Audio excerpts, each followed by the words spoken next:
Hello guys, welcome to our channel. Today I am going to show you how to add song on WhatsApp status. Okay, so let's get started. Then first of all, click on WhatsApp app, tap on updates and click on status.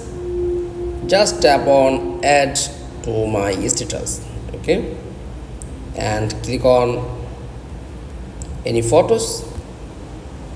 Okay, to tap on music option and click any music. Done.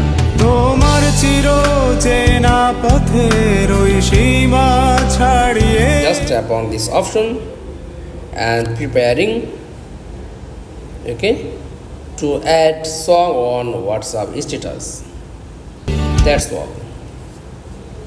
Thanks for watching. Please like, comments and subscribe. Thank you.